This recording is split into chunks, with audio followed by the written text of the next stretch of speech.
In June this year, the Association of National Advertisers in the US recommended, following the now legendary transparency report, that advertisers should invest in a new role. That new role is the Chief Media Officer. The ANA's Bill Duggan suggested for most companies, there's just too much risk not to have a senior leader focused exclusively on media. Okay? And that's what we're going to explore today. We're going to explore the role of the Chief Media Officer. Who needs them? What will they do? And where will they come from?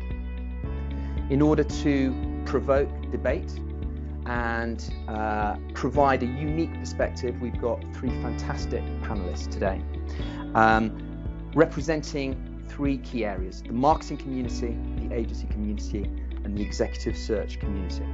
So what we're going to do is we're going to have a 25-30 minute discussion, and then I'm going to open it up to questions from the floor, and I hope you'll have some, and we'll try and keep it closed into about a 45-minute session. That's okay.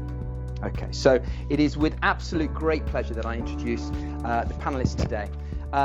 First, I'd like to welcome Martin Moll, GM Marketing Communications for Europe at Nissan. Martin is responsible for all of brand strategy, marketing and media across 23 markets, with a marketing investment in excess of 250 million euros. Martin, welcome. Thank you.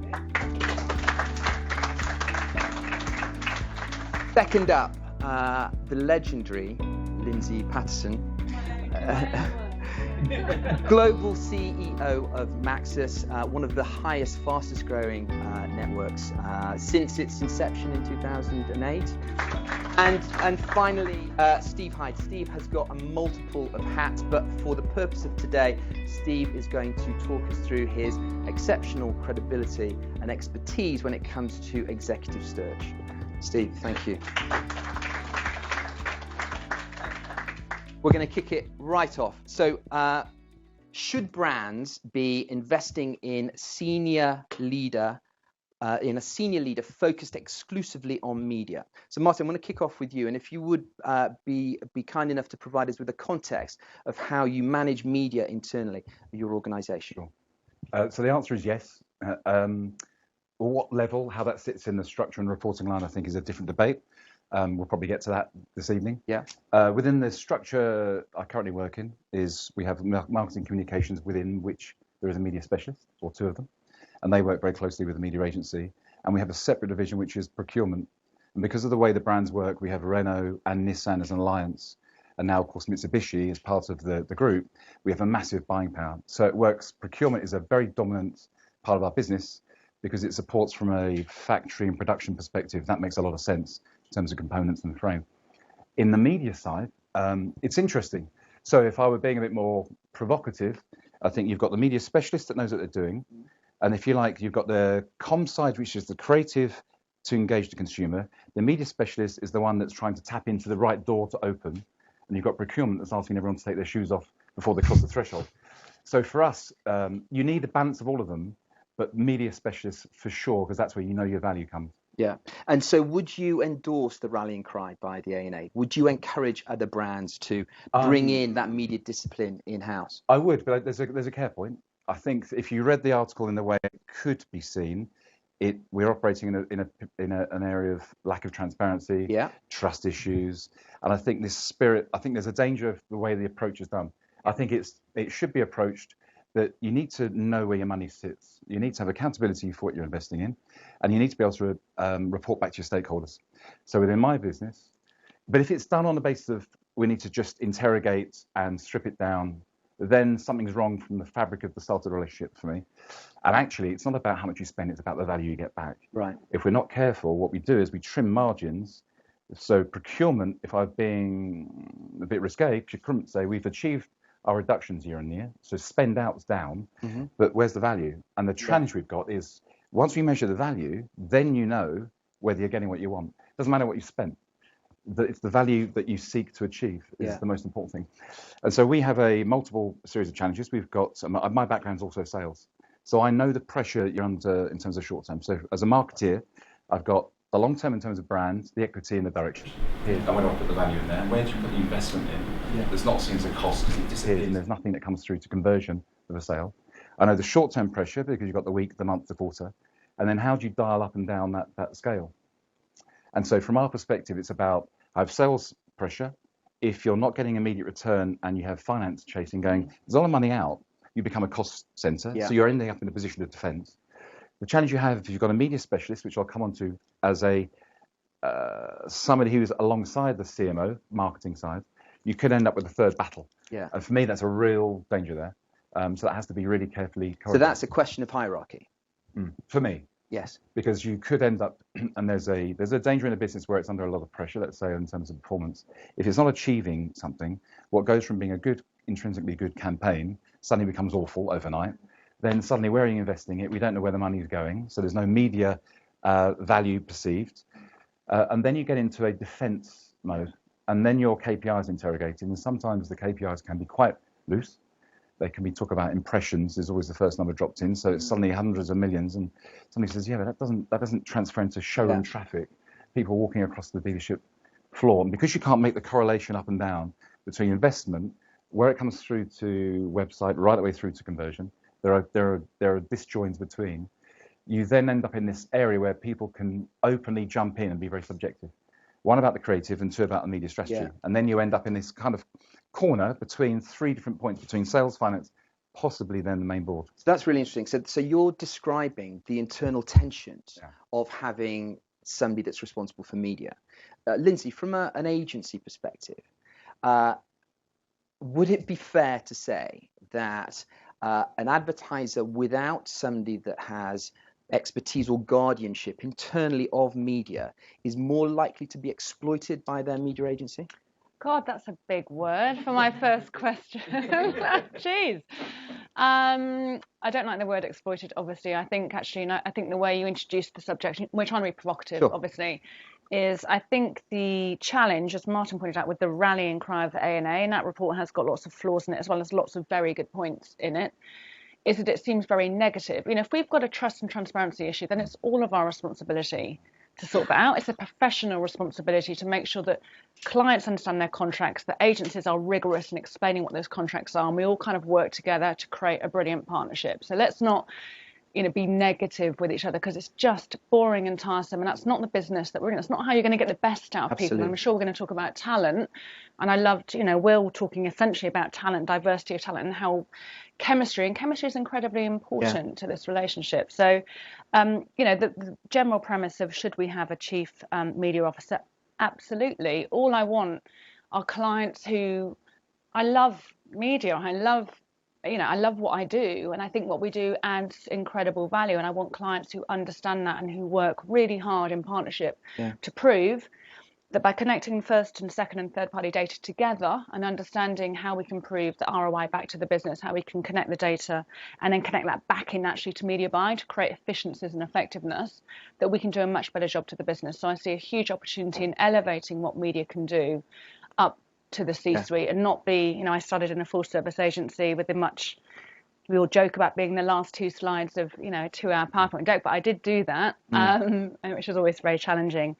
And I think we have, you know, the issue with, is there a risk of not having one? Again, I would counter that, and I will be glass half full and say it's about the opportunity. Yeah.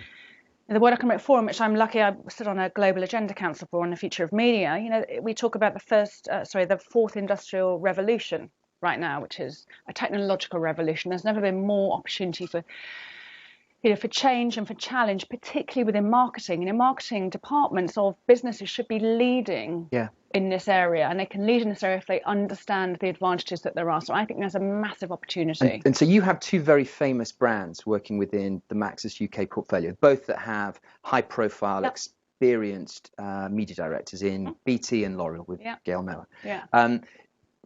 What benefits, other than they are just massive advertisers, right? But what benefits do they have as a business, perhaps in the relationship that you have with them, because they are in that position? I think if you have a really skilled media leader, it makes us quicker. How do you succeed in today's environment? I'll go back to World Economic Forum because I think they produce really interesting thought leadership, the two skills that you need to succeed in today's world are collaboration and agility. Those are the top two skills that anyone in the world needs to succeed. So a great leader will work out how to collaborate internally, externally with us as an agency, but also with all those other agencies, media owners, with data providers, technology providers, to make sure that campaigns are brilliant and they are connected. And agility in terms of we can cut through education. I don't want to keep telling clients what a DSP and an SSP and a DMP is and what the values of all of those things might be, or even a GRP. I mean, Sure. Go back to the dark ages.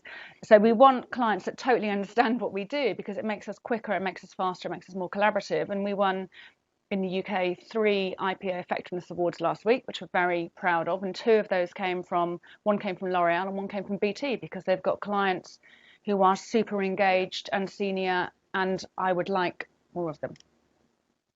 Well, there might be some here. Steve, the good thing, I think, one of the positives about the discussion around transparency this year, especially, is that it has raised media higher on the corporate agenda. And conversations such as the Chief Media Officer and the ANA encouraging their members to at least consider it. Have you seen an active reaction to that from your clients with regards to briefs going out looking for senior media expertise to bring in-house? Yes, I have. But I think that the majority of those, I question the basis of the mandate that they're putting out. I think that it's another cattle prod to jab and control the agency with. I don't think the briefs that have been put out have any long-term view. I don't think they're about managing the fundamental transition that the entire industry has got to take on board, and that means clients, agencies, media owner partners. The very metric by which the agencies are remunerated has got to move from something that has been pushed towards cost and shift towards something that is value orientated as partners. The business plan, I mean, if I think about some of the procurement people I deal with relative to the clients that I place, the CMOs and Chief Marketing Officers and Chief Media Officers, many of the procurement officers on the client side are pushing agencies to do things that are contrary to the very business plan that that client company sets out. You know, if you do it the way that we're doing it, I was agency side for a number of years and used to run Mars as strategy director.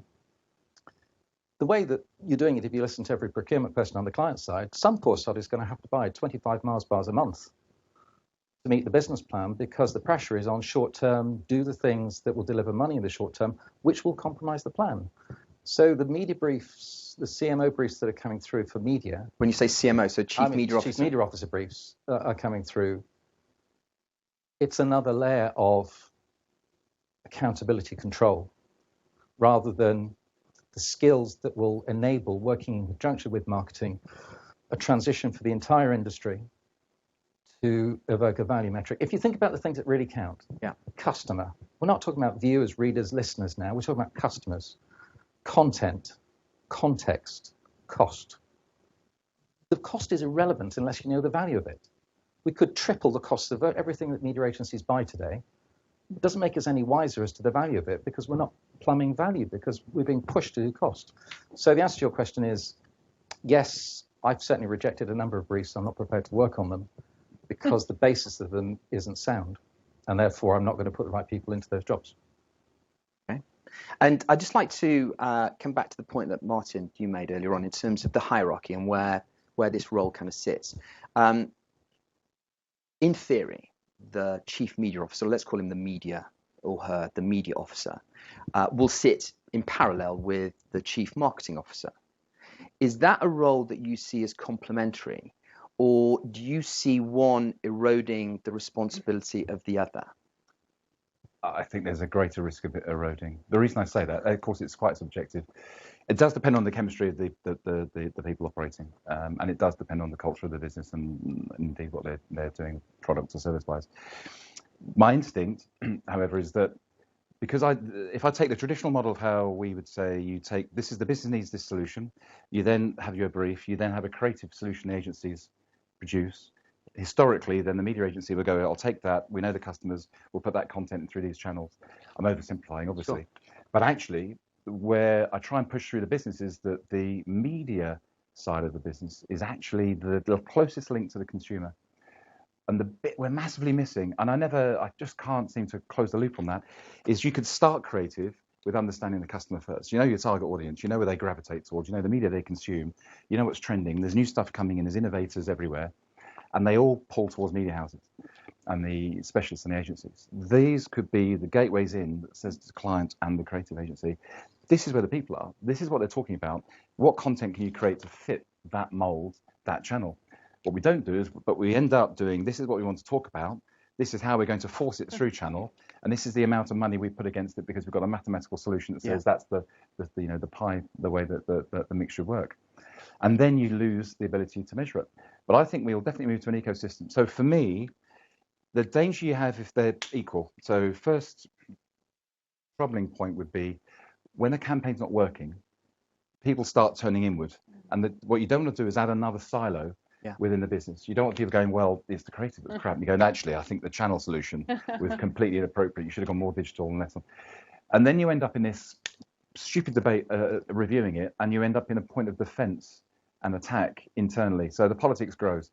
I think if you have it as part of the same ecosystem, you still need somebody heading it, I think needs to take overall control, but has a really clear understanding of what media is, but has a really good, strong team resource.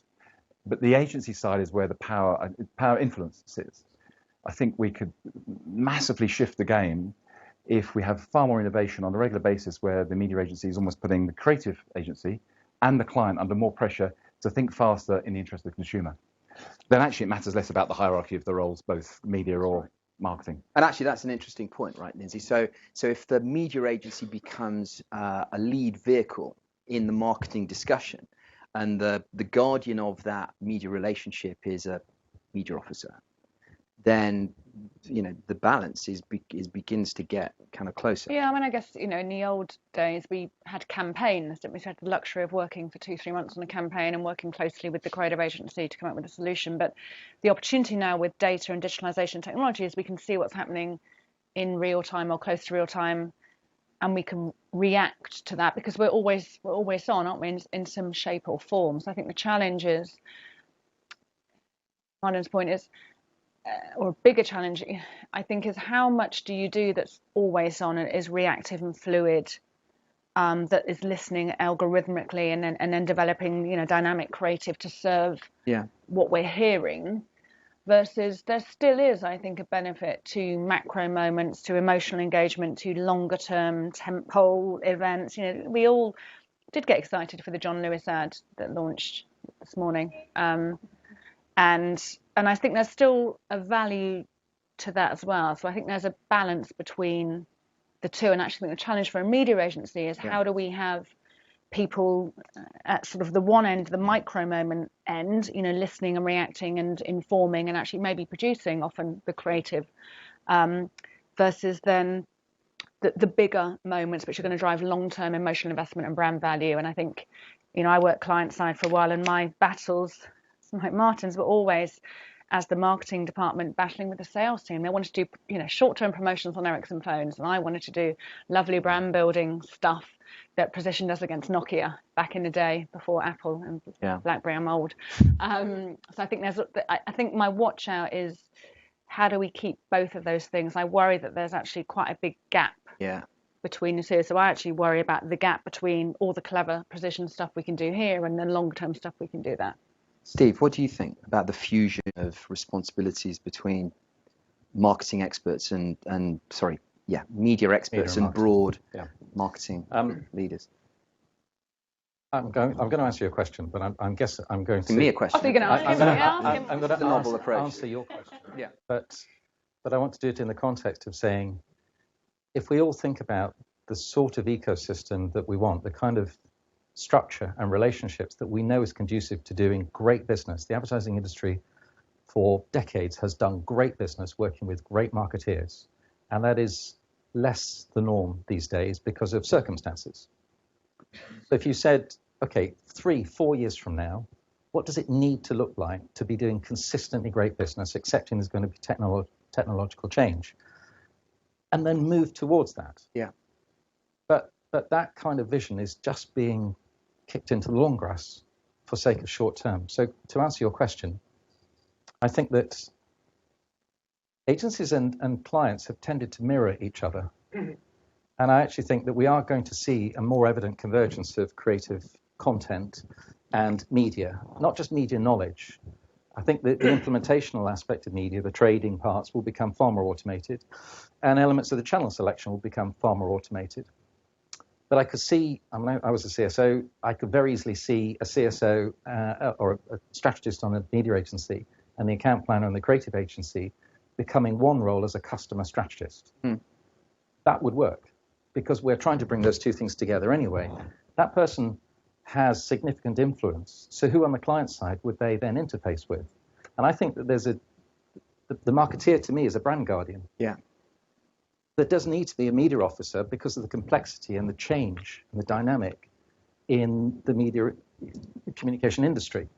I think that's putting far too much on the marketeer alone. Yeah.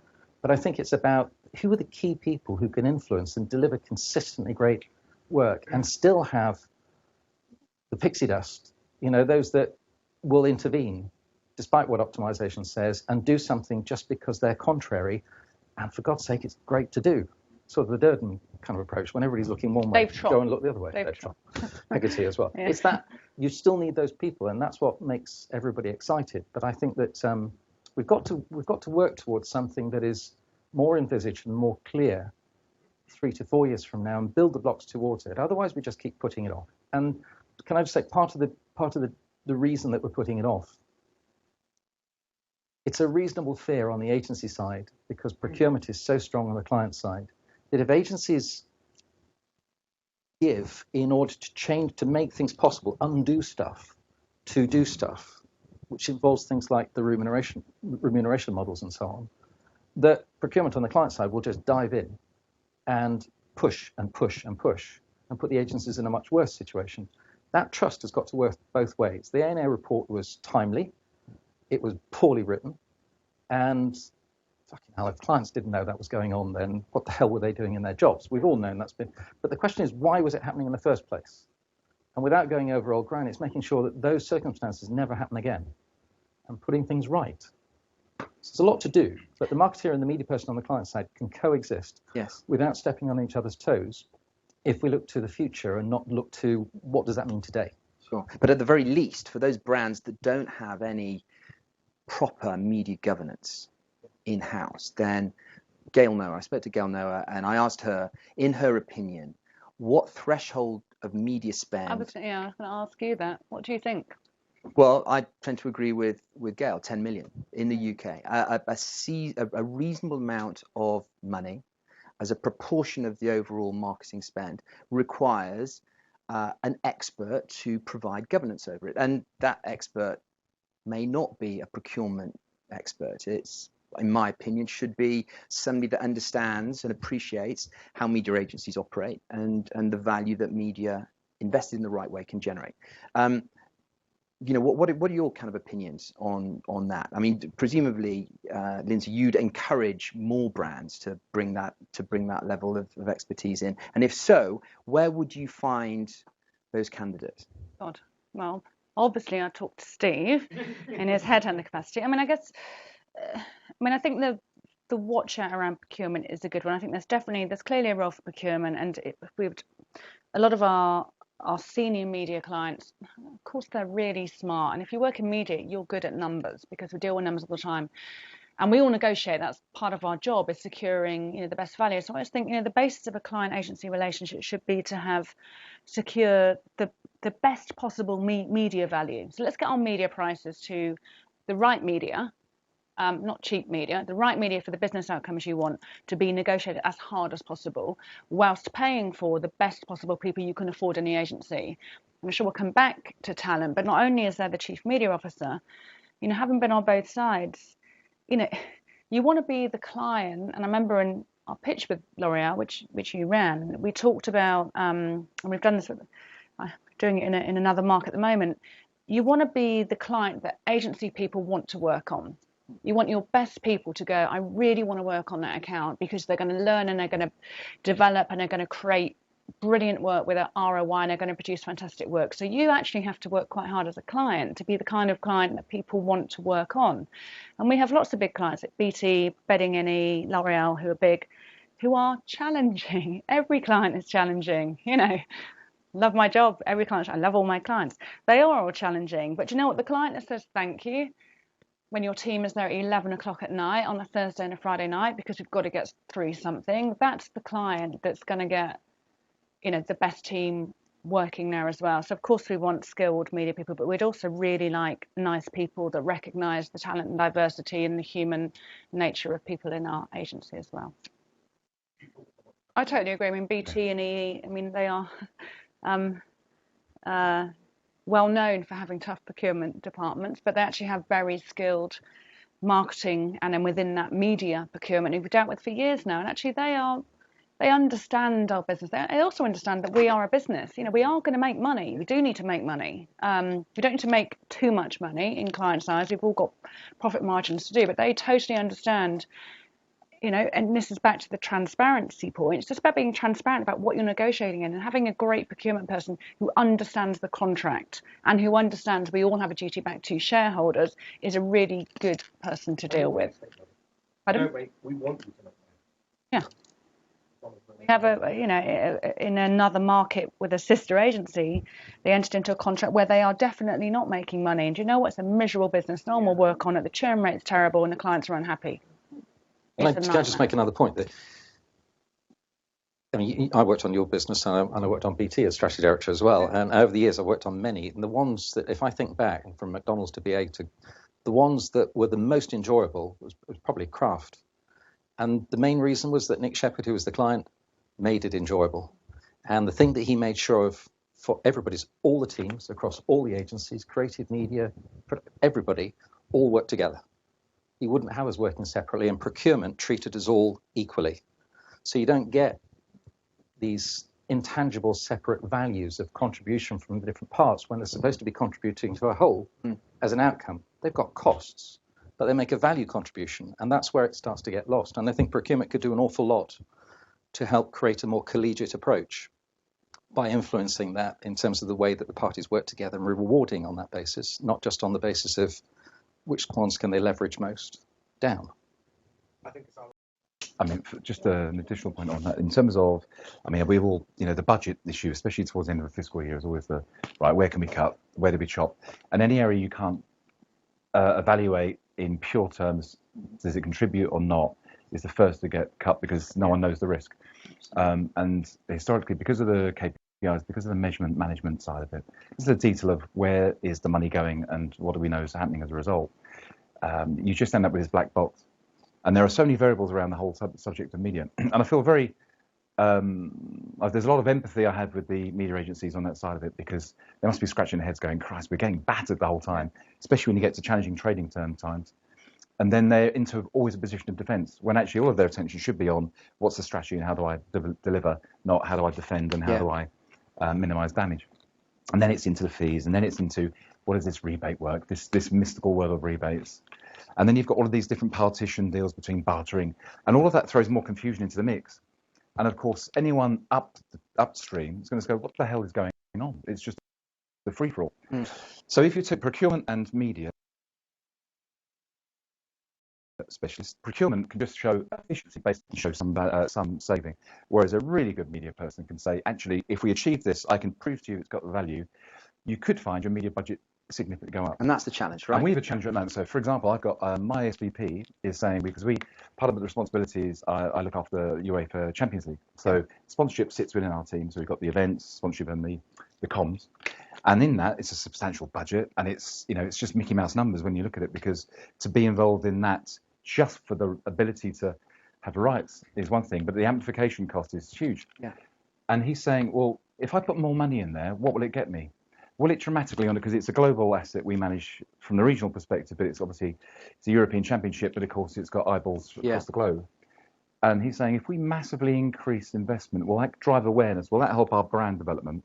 And will that have a halo effect across all our products? Ultimately, it won't transfer into a sale on the Sunday morning from watching a match on the Saturday or Tuesday, Wednesday.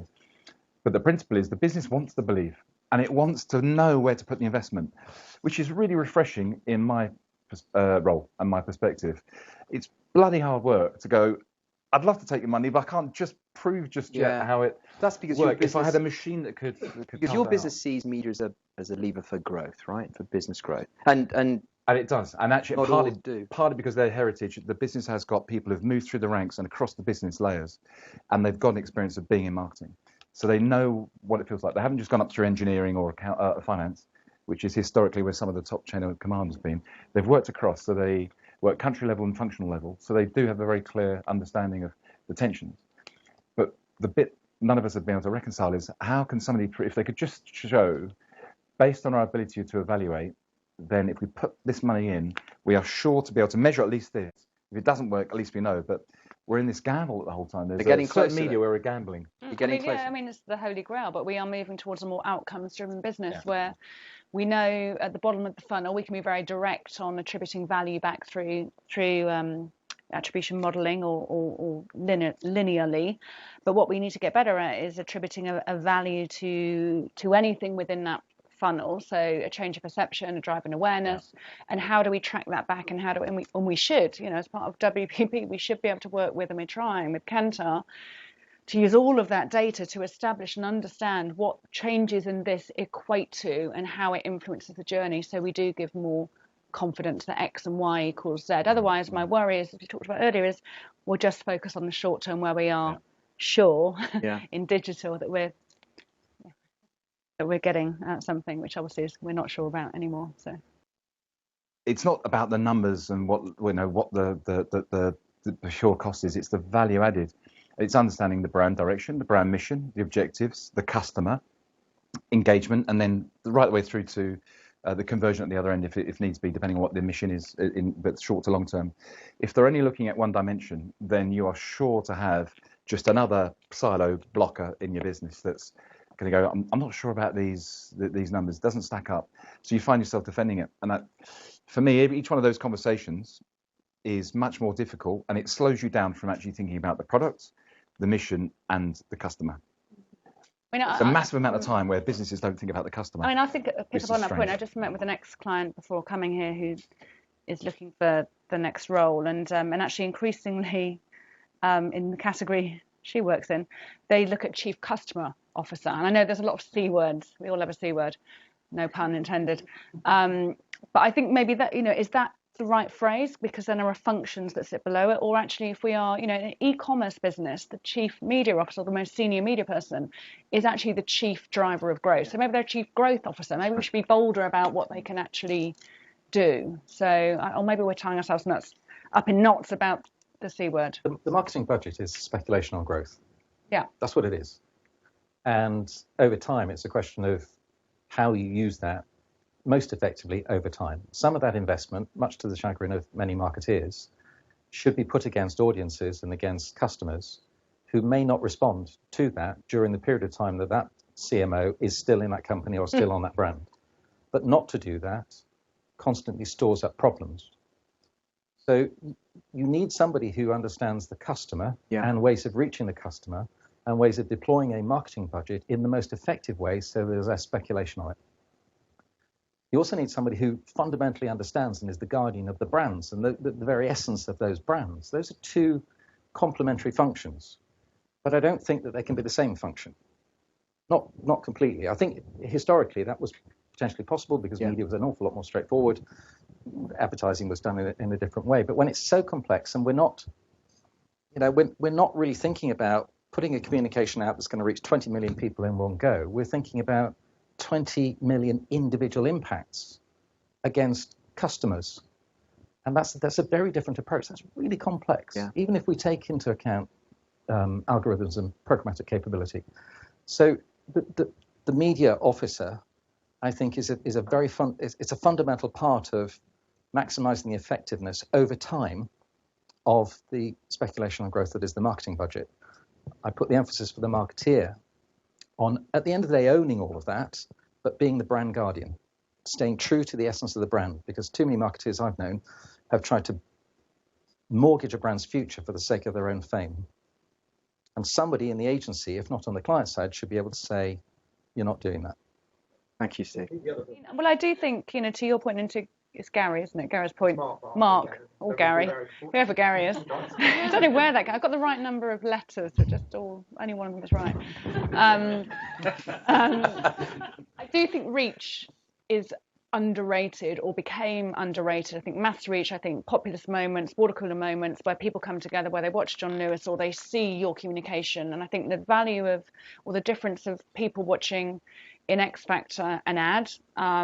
So maybe let's say these days, 7.5 million people watching that versus 7.5 million people watching individually on a personal device. There's a massive difference between those two things. We need to get better at aggregating it.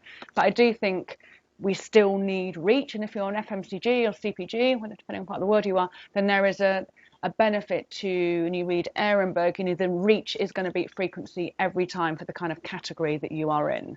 So I actually think, I don't think that's an argument to say we should dumb down or go back, because I think too few people read Ehrenberg or read about the principles of marketing or understand that media works in a bigger ecosystem. So I don't think we're up our own asses. I do think back, if you go back 20 years ago, TV buyers were these mythical creatures that used loads of acronyms, and I do think the word of digital is doing the same thing. And I think that's actually is being dissembled now, and for good reason. Steve? The company you're talking about buys what it wants to buy because it has established what it believes is the value that it's prepared to pay for that, but it knows what it wants to buy. It's a bit like saying, this bottle of water to somebody who's just had a bottle of water is relatively worthless, but to somebody who hasn't had a drink for a week, it's worth a hell of a lot. They know the value of what they want to buy. So whatever the actual price is, it's for them, that's the right value. The point is where you don't establish a value for something. It's a bit like the media owners having to put walled gardens around their inventory because they're not being valued, they're being costed. So I think you're right, we should keep things simple. I actually think that, I go back to one of the points I made earlier, we need media capability on the client side to help influence the transition of change. We can talk about what it might look at the end, but we've got to transition things, and there's some tough, bloody decisions that have got to be made, and there's got to be a lot of cooperation in making those. And I think you need really strong media and marketing capability conjoined with effective procurement to allow those changes to occur, to give the agencies and the suppliers that work with them the room to be able to make difficult calls and undo some things that have been the very fabric of the way the industry is run, but are way past their sell-by date and are now holding the industry back. So, but you're right, but we've got to keep it simple along the way. But it's about value. It's whatever it is. They know what they're buying, and they know what they're prepared to price it at. Martin, do you want to go with that? Yeah, maybe it's a direct answer to the question. Is that how CMO operates? I know the question. I'm going to answer this one. But I think I don't know whether it's. I think sometimes we make the business model of media and the strategy quite complex client side, for sure. We get very confused sometimes with what's being presented to us, definitely for sure.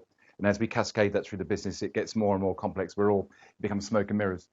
So that's one issue in isolation, but I think that's about clarity of who knows what they're talking about. And I think that's not about it being a complicated topic. It's just having the right people doing the job. Yeah. We've been in scenarios. But you could have a very elaborate media landscape going, this is going to be gorgeous for the 360 integrated idea that's going to go, we've mapped this, we've got this, we're going to do a takeover across Europe. The idea, it could be a great media strategy, the idea could be crap, and it just doesn't work. Conversely, you just take a gem of an idea, it's just plucked because it's on trend, it just happened to work, and you instinctively say to yourself, this will work. I don't know, I can't prove it, and it just flies because you've just managed to land it somewhere and it's just flown because the audience wants it and they share it and off it goes. And it doesn't necessarily need a strategy. Sometimes I think the business gets caught up in we've got to make this deck that looks super brilliant. That it's so integrated, you can't technically argue with any slide on there. It nails the point. What it might not do is actually make a difference to the consumer. But internally, you're super satisfied. Yeah. And it locks down teams, and I've seen it, my teams, locks them down in terms of putting decks together, locks agency teams down. And what you're doing is you're almost snuffling out the spirit of creativity spark and actually what's going outside the windows that I'm sitting behind a laptop on. And that's the bit that I think we need to break sort of smash the walls down. And I think the other side from us is there are some hidden specialists the client probably should see more of. People that just tell them what's going on in a very informal way. And sometimes the information doesn't necessarily reach the person that's presenting it. And we have to make sure whoever's presenting is clear on the strategy and the detail. Otherwise bring the person in that's clear on the detail and help them along with the presentation. But there's nothing that dies quicker or makes something seem complex is when the person's looking at you and you throw a question in, you go, you don't know the answer. It completely breaks down the whole thing. The whole deck's dead in that moment. Yeah. And it happens with such frequency. And if we can crack that, then what it means is upstream with the right KPIs, right metrics, the ability to explain this is where the investment's going, ability to explain when we talk programmatic, what are we actually talking about, then if all of that can be just really super clear, the business says, right, if I understand that, I can now track it, and do you know what? We should put more investment. Let's take more risk. Yeah. If I can't understand it, my first default is let's save some money. And that's a brilliant segue to my final question. So we've got 5 minutes left, so 2 minutes each. Never make a meeting. Well, no, you know what I mean. Negotiated it. This is fine. 20% discount already. So you've got a media guy, you've got a media expert in-house, right? And how does he or she create an environment of success in media? And we had Tom and I were meeting with a newly employed media director, senior media director, and he said, listen, I've been in this organization for about 6 months, and I've got one question. How do I make media famous within my organization? Okay. And I thought that was a brilliant question. And we couldn't answer it at the time. And I'm going to ask you to have a go at it, and we'll just copy it. So, Steve. That's probably 2 minutes. Okay. I think from the client's point of view, they need to be able to have something in-house that is a bit like a gang plug, that you can add lots of parts in, and actually they're coming from the same place. So clients can feel free to put CRM data in, agencies can plug into it and take from it, and so on. But you start shifting from apples and chairs, where everybody's guessing, putting wet fingers in the air, to something that's much more fluid. And you're able over time to move from static to live for the majority of things. That's a big job. So creating the circumstances, understanding the potential and working with the technologists to be able to do that, to make it all start to work cohesively. Media can influence that because it's what's happening on the outside that influences what will happen for the client on the inside. And I think that person can begin that journey. It's a journey that's going to take 2 to 3 years reasonably, or longer perhaps, but they can begin that journey and create a legacy that they did the right thing at the right time that fundamentally affected and influenced for positive change. I would say they will become famous by making, big data, smart data, by fundamentally working out how to analyze data and unlock the true value and potential, and therefore proving ROI. So they get a seat at the top table naturally. So they become famous because they are effective, and they've joined together disparate bits of the organization, which means they have to be super collaborative. That's probably the main kind of slightly boring rational side. And the other bit, they'll become famous if they show that media is the most exciting, fascinating, wonderful department to work in, where they work with amazing people, and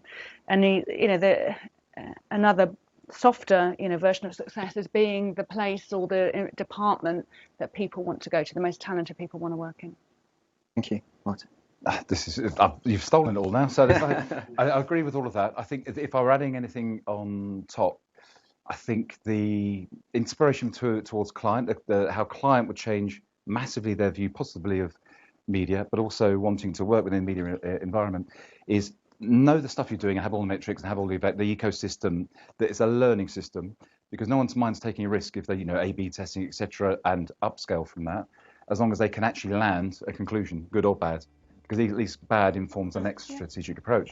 I think the really exciting stuff is where I think media are closest to the consumer in real time, and they have their networks of all those touch points of emerging technologies, etc., and channels, is that by sharing that information to client, because we're probably ignorant really of what's going on in terms of the pulse of customer. We know it on the chart, and we know it through mapping and TGI, etc.